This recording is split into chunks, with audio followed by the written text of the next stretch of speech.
told us that he doesn't know these people where they come from, that they are not Muslims. So why are you supporting them? You were here when Kawu Baraje came inside. In fact, on camera, he told us how they invited these people from all over Africa. He said it himself, northern leader, that they invited them into Nigeria, terrorists. And he told them to come, that the jihad has started in Nigeria. He said it. Moses, where is Leah Sharibu today? That girl is a metaphor for what we are talking about. That girl that we are held against her religious wish. Is that not enough for these people to be sober and say, no, we are overdoing this, you know? Where is Deborah Samuel in Sokoto that was burnt? Moses, are we going to call one or two? So, for anybody to sit down here and be telling us that you made a deal with who? Where are they coming from? Was it like that before 2015? Moses, he asked me a question here and I want to answer him. He said, who gave these people guns? In 2016, under Buhari, he included 940 million naira in our national budget. And when we asked why, this is a private business, so why are you including it to fund the Fulani herdsmen's activity? He said, it's to build ranches so that the farmer header class will stop. We agreed. Moses, we agreed though, 940, 1 naira had value. Up to today, until Buhari finished his time and left, did you see where he put one ranch? One like this, one ranch. Rather, at the end of that year, we saw guns. Fulani herdsmen started carrying guns all over the place, and the killing started. Why is he not talking about it now? No, please. These are issues. Look, you see Benue, Plateau, and that Leah Sharif, they are a metaphor for what we are talking about, Christian genocide. Let him show me one Fulani man that's the IDP camp in there. Let him bring one person that is the IDP camp in Benue and the Plateau. Let him show me just one person, one. When we all know bandits initially, they don't kill people like that. They kidnap people to get money. So what has metamorphosed and turned them into a Frankenstein, a monster that is now trying to kill people just like that for the pleasure of it? Have you asked for 1 second? They have women too. They have children too. Have you asked for 1 minute that what happens to their children when we are bombarding their rugas? Many people, like the kind representative is talking about military actions. We are here for peace. And we have seen that peace can tame this Frankenstein. I have seen it. What we need to do is to build, like the Global Peace Foundation and Vision Africa, what they have been doing around the world, like building homes and schools, giving locals animals to breed, giving them medical attention, planting and engaging the community. This is all what we need to do with the Fulani herdsmen to get them piped down and drop their weapons. This is all what we need. And we don't have to wait for government. But when you say kill them, this word kill them means killing them with their families. And the next thing they do, because they are primitive, I'm sorry to say, is revenge. So they will come to the road and revenge and kill you. So they are on this revenge mission now, wherever it is. They are massacred in Anambra, they are massacred in Oyo, they are massacred in North Central, they are massacred everywhere. They respect now no religion, they respect no ethnicity. What they want is we must live, or we all live together or nobody lives. So we want to change the language, the narrative. Let's engage them. Let's bring them from third-class citizens to even a second-class citizen. And you see the difference. There is no justification at all. There is no justification at all for criminality. No. But let me tell you, every criminal has a justification for his crime. If you have the bandits on your side, okay, I'm telling you, Lakara will not have a footstep in Nigeria. Oh, okay. So the bandits will now, attack them instead, and then. Oh, definitely, because even the bandits, they have area of control. Amazing. This one doesn't Amazing. encroach on this area, and this one doesn't encroach in the area. Interesting. So Well, when you make peace with bandits, Sheikh. they will protect for you the forest you are talking about, All right, Sheikh. Thank and you very much they for. yes, they will Let's prevent go further to. We kidnap, have and then gradually and slowly, Okay. gradually educate them and civilize them. All right This then. is a simple way out. Thank you very much, Sheikh. They I need to spend understand. money. We are under pressure to fight government that has helicopters, is bombarding us. So you remove the pressure, the need for the money is there. When you go there, you don't see any luxurious life. You don't see any luxurious life at all. They are living in huts. They have nothing. They drink sometimes from the stream. So I don't think we can say that they are used to a luxurious life that they won't live it. Actually, they don't even know it with all the money they get. Sheikh, like you said, they are under pressure. Government is bombarding them, and according to what you say, they are saying that it looks like they're under attack. So maybe they're acquiring weapons to protect themselves. But then again, if the pressure is that much, why don't they renounce banditry? And are they also considering the lives of those that they are also taking, and the lives of people that they are also making, unlivable? Okay, you see, if they leave banditry, they will have source of financing their war machine. The question you asked, why are they fighting them? You see, the herdsmen has gone through a lot of hardship. No government has really actually sat down to see into their plight, to modernize them, to even spend anything. Not one kobo of our Nigerian budget goes to them. And now they feel they are going nowhere.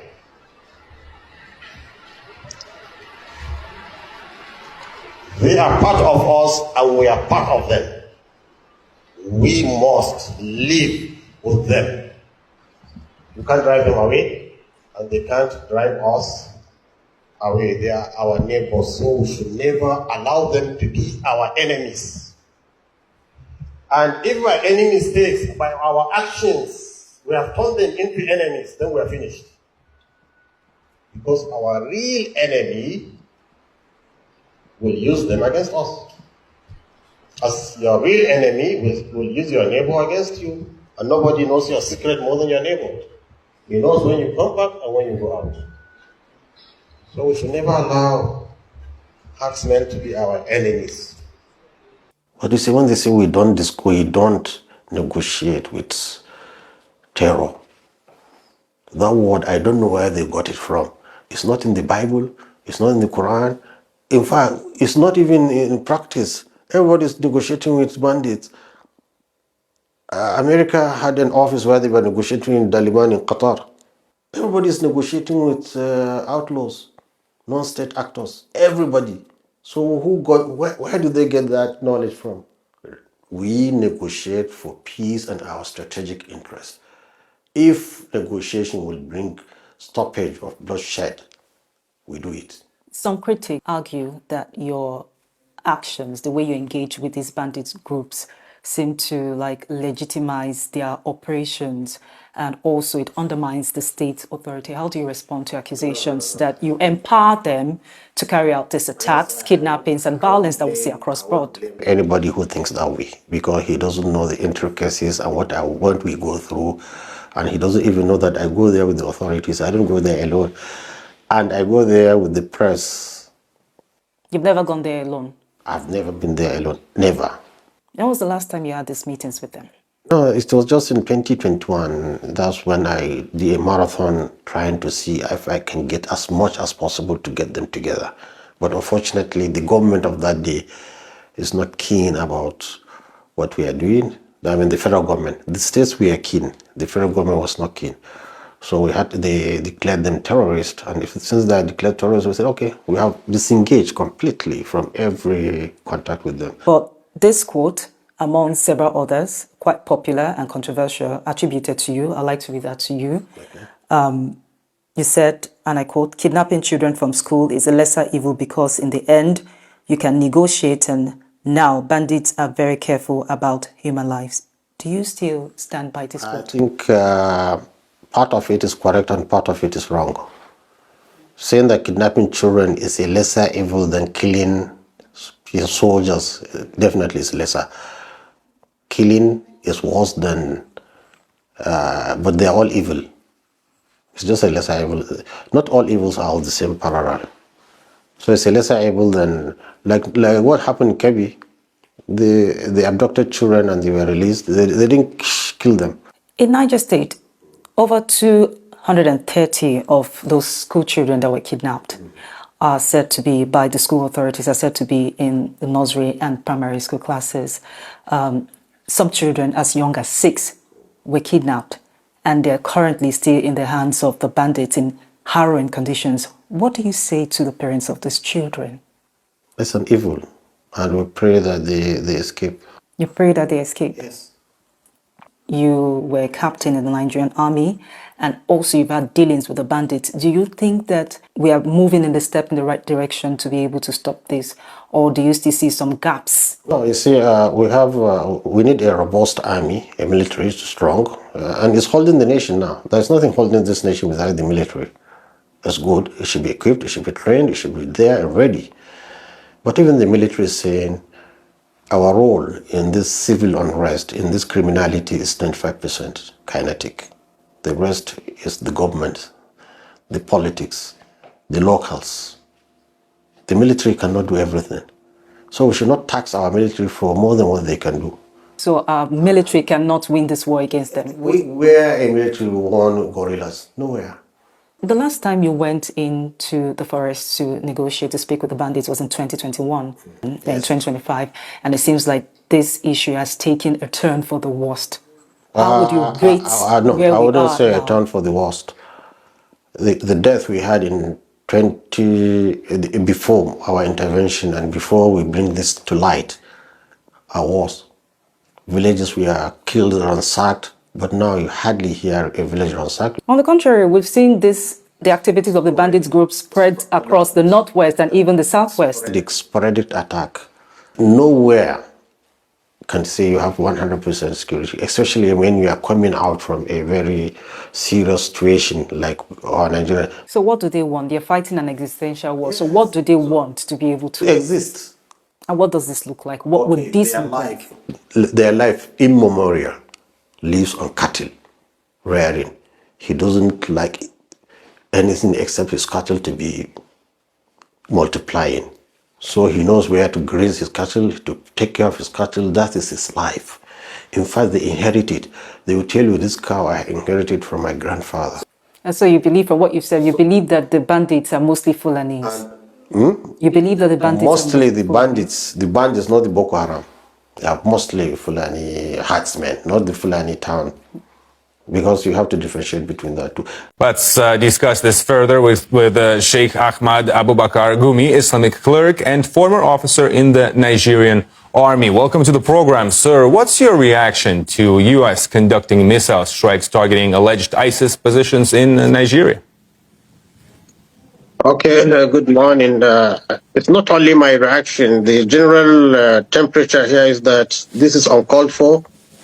And that people are getting worried that America has given itself the prerogative to attack Nigeria anyhow, anytime it wants, and it's infringing on our sovereignty. So this is very uncalled for. Nigerian military can handle the situation very well, but it needs support. Support not from the direct attack and aggression from a foreigner on the country. Nigeria, we had a civil war in which many countries assisted Nigeria in quelling that rebellion. And this is the kind of assistance Nigerians need, not direct intervention from a foreigner that has threatened and disgraced the country. Trump was quoted as saying it's a disgraced country. So how can we allow ourselves to be disgraced by this man? And President Trump says the attacks were intended to protect Christians who the U.S. claims are victims of terrorists in the region. How justified is that explanation? What other motivation could Washington have to strike, do you think? No, you see, whoever wants to commit a crime has always a justification. Otherwise, Sokoto State has more than 95% Muslims. And there is no any incidents where there is an attack on churches or Christians there. So if there is anything, it should be another state where Christians and Muslims are fighting each other.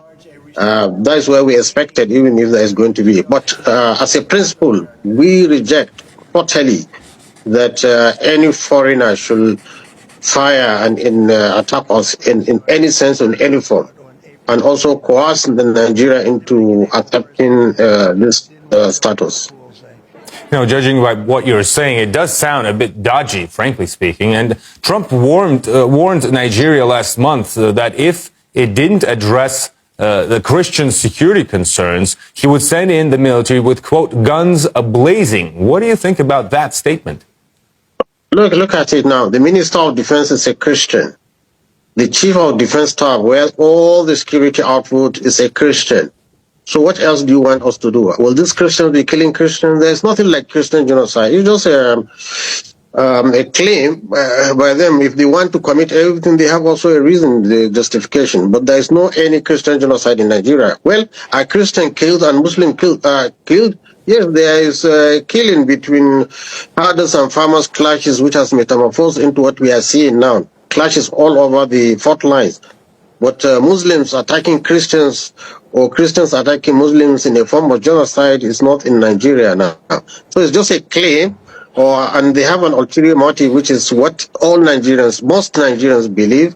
Maybe they want a base in Nigeria because they don't have access to the Sahel region and many other things. Nigeria is full of minerals. Nigeria is an oil-producing country. Nigeria has gold, uranium, or name it, we have it. So I think there is a foreign greed about what Nigeria has. And the Nigerian government has repeatedly responded by saying it would never turn a blind eye to religious persecution. How could a large-scale operation be expected to root out extremist groups in rural parts of the country? No, it's not. In fact, militarily, it's not even possible because the real terrorists are somewhere in the northeast of Nigeria. Now they will be hiding and getting themselves, because they have seen what America can do. It's not going to cure anything. It's only going to destabilize the nation. And look at how villagers now are afraid. They can't even, they can't sleep in their villages. And it will come to a situation, if they continue like that, villagers would prefer even the terrorists than this big terror, dropping bombs and missiles on people's homes and people's land.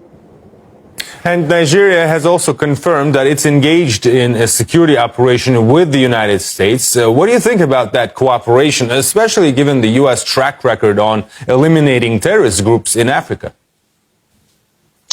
You see, if there is that cooperation, we need to hear it before the attack from Nigerian sources. But Trump has said it is a Christmas gift he has given to Nigerians. And so I think the discrepancy between the narration between the Nigerian government and the American pronunciation, one can smell there is something fishy about that.